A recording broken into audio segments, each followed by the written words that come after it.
A couple months ago, I brought a fake foot out into the ocean because I wanted to see what would happen if I used it to step on a sea urchin. Now, the problem with that experiment was that the fake foot was too floppy. It was made out of silicone and it was really soft. I think it was intended for some other purpose that I don't know of. Anyways, this fake foot that I got was really cheap. And when I made that video, I looked and I saw that you could get fake feet for $200. And at the time I thought, who would need a $200 fake foot?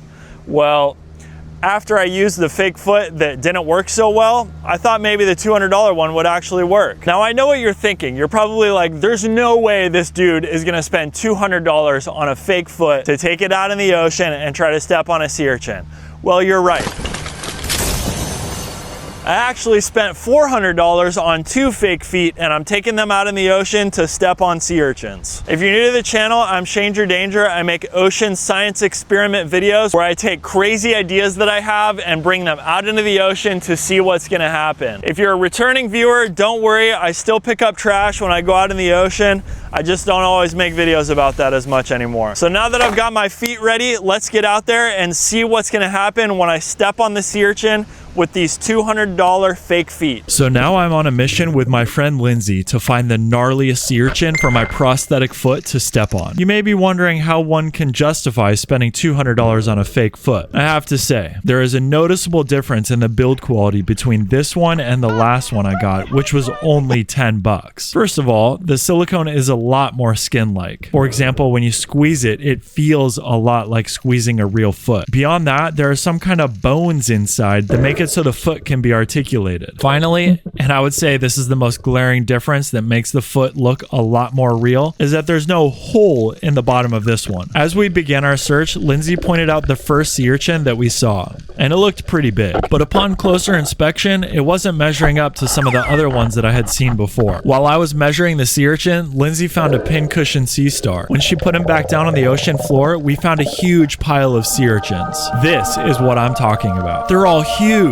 Stepping on one of these while surfing would suck. Which reminds me, last time when I showed what would happen when stepping on a sea urchin, a lot of people asked how that would ever happen. When you're diving, you're not just walking on the reef. I've actually only ever stepped on them while surfing. Typically, the best waves are in shallow water over a coral reef, which commonly has sea urchins in it. I do my best not to step on the reef, but sometimes it just happens. Luckily, I've never been slammed by a wave into a sea urchin. I can't imagine how bad that would hurt. So anyways, in this pile of sea urchins, I wanted to pick out the biggest and baddest one to try to step on. As I was looking though, I came across an eel. He told me that these were his sea urchins and he didn't want me to mess with them. I didn't want to get into a turf war with an eel, so we moved on and kept looking for another big sea urchin to use for our experiment. Okay, here we go. This one is perfect. Now, if you're worried about the welfare of the sea urchin, the first thing to know is that they are brainless. No, like literally. No blood, no brain, and no bones. They are barely more than a plant as far as intelligence is concerned.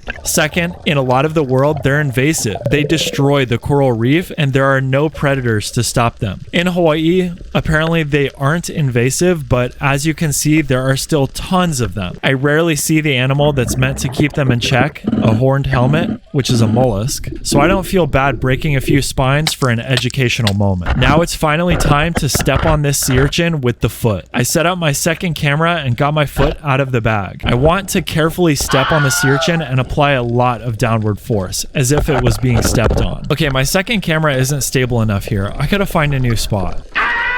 It didn't take long to find another perfect sea urchin. I was able to put my camera in a very stable spot on the reef, and it's going to get the perfect shot. I only brought one of the feet out today, so for now, this is my only chance. Before I go down, I wanted to show my intact $200 foot before it gets destroyed by sea urchin spines. I'm not sure what this foot is meant for, and I severely regret reading the Amazon reviews before buying it. There weren't many, also I guess I shouldn't have been surprised. If you thought that I was going to spare you from having to know what this review says, you were wrong. LL gives it 3 thumbs up. He writes, I proudly admit, I have a My wife's feet are sexy and she loves me playing with them. But sometimes I need some alone time to be selfish. These feet are so realistic, it's scary. Set up properly, you cannot tell if they're real or not. Flexibility is great. You can pose them to whatever shape fits your needs. They feel amazing to the touch, from the nicely textured wrinkles to the softness of the skin. Toenails look real, but are all part of the silicone mold. This does not bother me as it saves my mouth from being scratched. Ugh! The weight is perfect in my opinion. Feet stay in place when you're at play or while they're laying on your face. These are not floppy or jiggly in any way. The smell of silicone is very faint. I cleaned them with my wife's body wash and now they smell great. I hesitated for a minute to buy because of the cost, but I'm so happy I pulled the trigger on this. For all those people looking at this product for pics, displays, and art, these passed my approval and I'm up close and getting personal with them. For those who have their thumb hovering over the complete purchase button, just push it. You won't be disappointed. And I have to admit that I wasn't disappointed and that they did feel very realistic, but I just wish that I didn't have to take this path to find that out. After reading that review, I asked Lindsay to assist me in slapping the taste out of my mouth. So I handed her the foot and she went full force. It didn't look like it, but it definitely felt like getting slapped in the face with full power. Anything to get the thought of that Amazon review out of my mind. Now that all of my preparation is complete, I dove down with a solid breath. Sometimes my heart is racing when I go down for these science experiments and it's really hard to relax. I'm just so eager to see what's going to happen. So let's count it out. 3, 2, 1, stomp!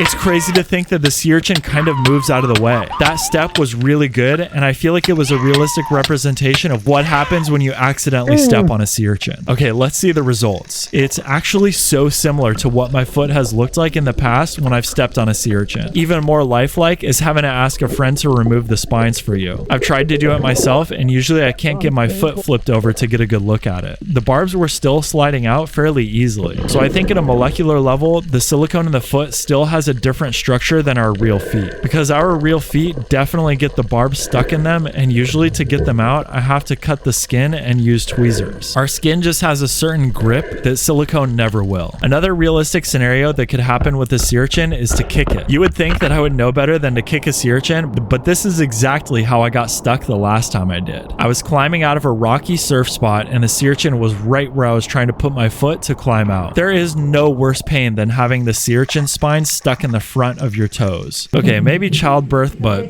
that doesn't count. However, when I used the prosthetic foot to kick the sea urchin, the spines didn't really go in. That's not how I remember it. While I'm down here, I might as well stomp on the sea urchin again. This time I got a lot more short spines that didn't go as deep. There was also a complete spine that stuck on without stabbing in. I wanted to see if I could stab it in by hand, but when I stabbed it, it just broke. I'm surprised how brittle the spines are, but I suppose that they're intended to break off into the skin of their predator. I was still kind of disappointed by the results of my experiment. When I got the spines in my foot before, they were almost impossible to remove, and these ones are still coming out so easily. There's only one more option. I'm sorry that it's come to this, Lindsay, but I need you to fulfill your duty as my dive partner and my field assistant. The science cannot be stopped. Who are we to impede the march of academic progress?